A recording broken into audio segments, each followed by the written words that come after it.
Hey everybody, I'm finally getting to do this video that I've been trying to get done forever.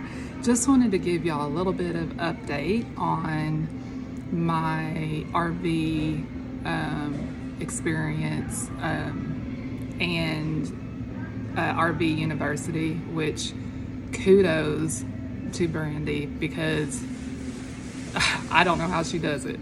So any questions that you have, if you're on the fence or anything like that, I would encourage you to reach out to her because I'm going to tell you a little bit about my story, where we are right now, and if we are still going to go the RV route, and or if it may still be in our future plans. So here is what we have decided. Me and my mother, I am 51 years old. I have a bone disease called avascular necrosis. It keeps me physically, I don't even know how to say it. I can't do a lot of stuff. I have a lot of physical limitations, okay? My mom lives with me. She is 71 years old. She has worked her entire life and has given everything to our family. And she recently retired 2 years ago. And when she retired, she kind of honestly got into this little bit of a depression mode, feeling she just wasn't doing anything, to help the family when all she's done for 50 years is help our family. So my intention was to plan my future around what I wanted for her and what she wanted for herself. So we have a house in Bella Vista, Arkansas. I am actually a realtor there. And I've been watching the market for about, I would say really, and when I say watching the market, for me personally, because we have a house. So we knew what we kind of wanted to do. We wanted, when this market started, going crazy and everything, our intention was, maybe we need to sell. When we bought this place that we're in now, it was for a multifamily. Jordan, Shannon, and Isaiah at the time was going to be moving with us.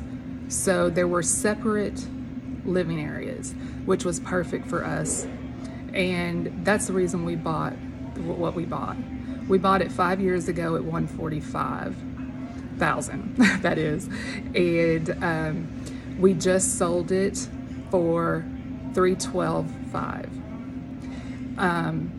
It is a multi-level house. So when you're talking about physical limitations and my mom getting to be 71 years old, we wanted to take action now and not later.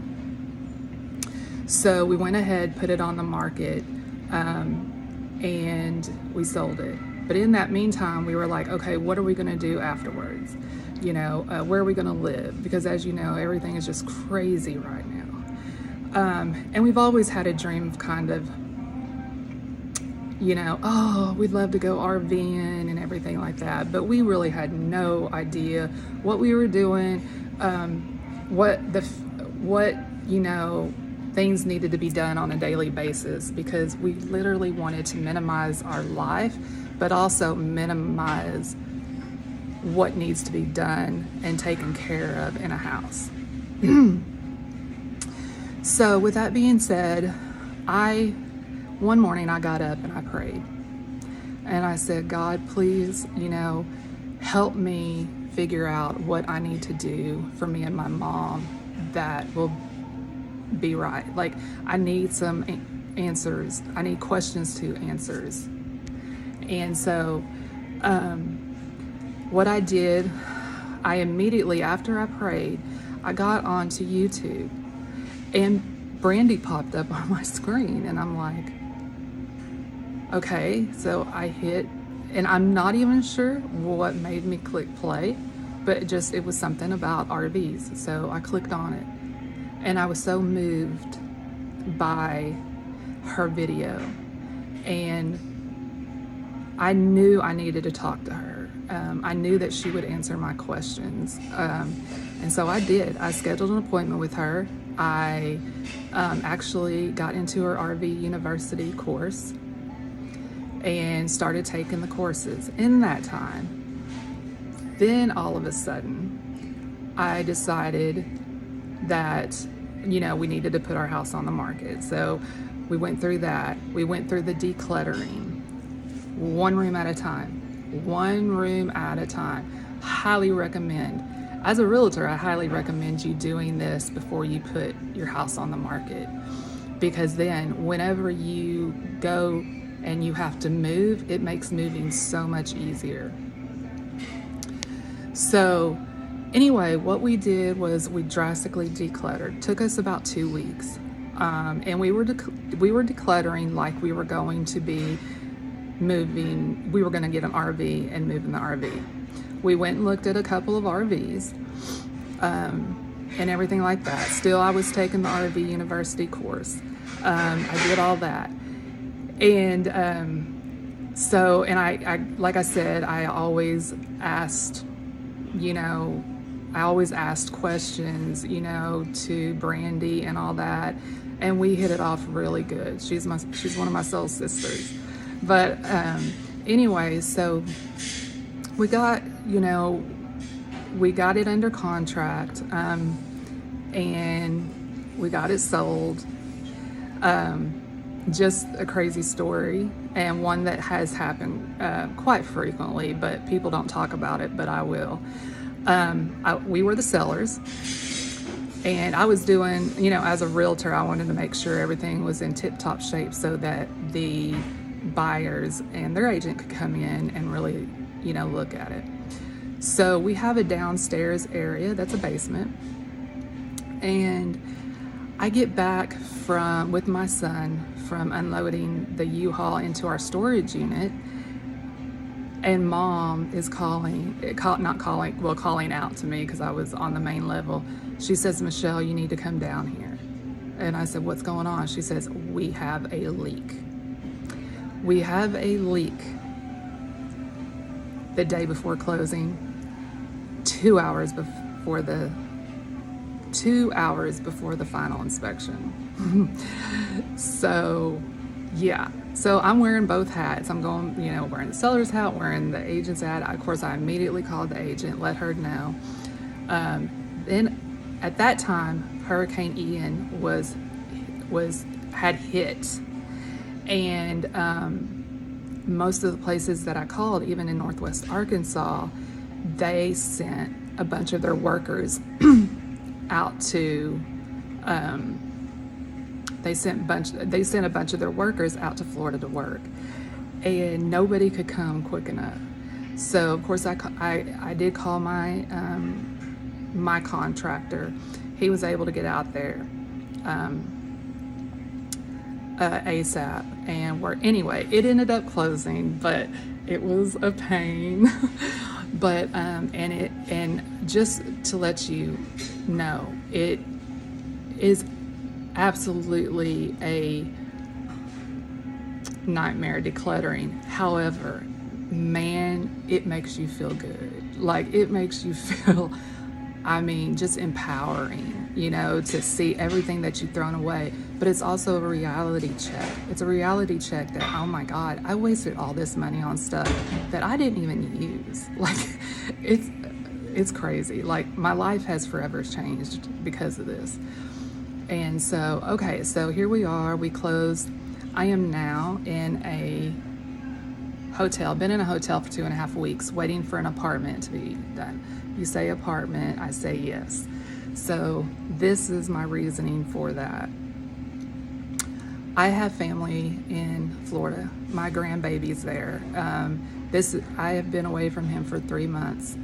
It's been the longest time that I've ever been away from him. I helped raise him. He is the same household as me for a very long time. So it's hard.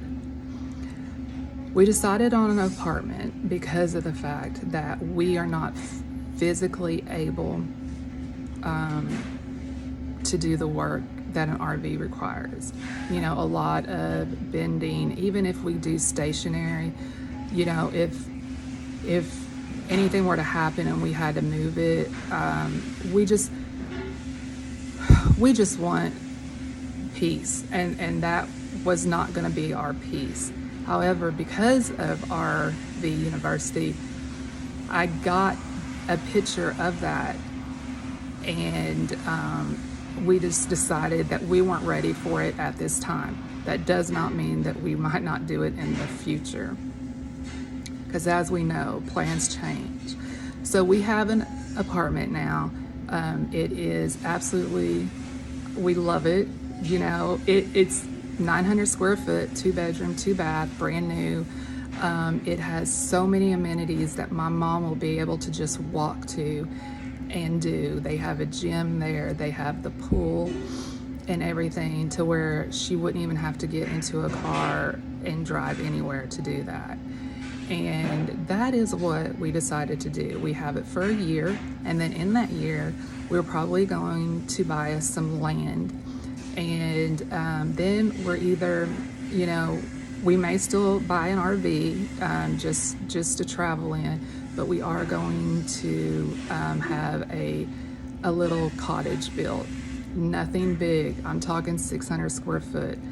We realized while we were in this move that we needed to be under the same roof. We went through the thing of getting a tiny house, 2 tiny houses, to where I could have my personal space and she could too. However, during the move, my mom took 2 falls, and it reiterated the fact that we need to be under the same roof, because like I said, I have a bone disease. I have had 4 hip surgeries, the last one being a hip replacement that did not work. So it really made me think things out a little bit more. But that is where we are in this journey. We move into our new apartment on the 15th, and we are so excited because we got rid of all of our furniture. We get to buy us some new furniture, and this is what my mom truly, truly deserves. I hope this helps y'all. If you have any questions, let me know. Bye.